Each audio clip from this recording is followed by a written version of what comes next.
ഈ കഥയിൽ എന്താണ് ഈ രഞ്ജിക്ക് ഇത്ര പ്രാധാന്യം? നമ്മൾ ഈ ട്രെയിലറിനകത്തും കാണുന്നത് രഞ്ജിയുടെ മുഖമാണല്ലോ പലപ്പോഴും. നമ്മൾ നേരത്തെയൊക്കെ കേട്ടത് അമേരിക്കയിലുള്ള ഒരു ബ്രദർ, അയാളാണ് കേസ് കൊടുത്തത്. ഇപ്പൊ അങ്ങനെയല്ലല്ലോ വരുന്നത്. ഈ അമേരിക്കയിലുള്ള ബ്രദർ ഒന്നോ രണ്ടോ തവണ അവിടെ വന്നിട്ടുള്ളല്ലോ. കാര്യങ്ങൾ മുഴുവൻ സൈമൺ സാറിനോട് എക്സ്പ്ലെയിൻ ചെയ്തത് ഈ രഞ്ജിയാണല്ലോ.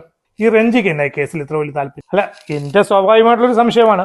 പലർക്കും പല സംശയങ്ങളുണ്ട്. അതുപോലെ എന്റെ സംശയം ഞാൻ പറയുന്നു. ആ രഞ്ജി എന്തൊക്കെയോ പഠിച്ച് പ്രിപ്പയർ ചെയ്ത് ഈ പ്രകടനം എല്ലാം നടത്തിയിരിക്കുന്നത്. അപ്പോഴാണ് ഞാൻ പഴയ ടി വി സ്ക്രീനിൽ കണ്ട ചാനലുകാർ സംപ്രേഷണം ചെയ്ത കാര്യങ്ങളൊക്കെ ഞാൻ തപ്പിയെടുത്ത് നോക്കിയപ്പോൾ ഒരു സിനിമാ നടി അല്ലെങ്കിൽ ഒരു സീരിയൽ ആക്ട്രസ് അഭിനയിക്കുന്നതിന് നന്നായിട്ട് ഈ രഞ്ജി എല്ലാ കാര്യങ്ങളും മീഡിയയോട് കാണാതെ പഠിച്ചു എന്ന് പറയുന്ന പോലെ അങ്ങ് പറയുകയാണ്. എന്താ അവർക്ക് ഇതിനകത്ത് താല്പര്യം? പലരും ജോളിയെ കേന്ദ്ര കഥാപാത്രമാക്കിക്കൊണ്ടാണ് ഈ കഥകളൊക്കെ പറയുന്നത്. ഞാനൊന്ന് മറിച്ച് ചിന്തിക്കുകയാണ്. ഞാൻ തുടങ്ങുന്നത് ഷാജുവിൽ നിന്നാണ്. ഒരു ക്രിമിനൽ കേസൊക്കെ വരുമ്പോഴത്തേക്കും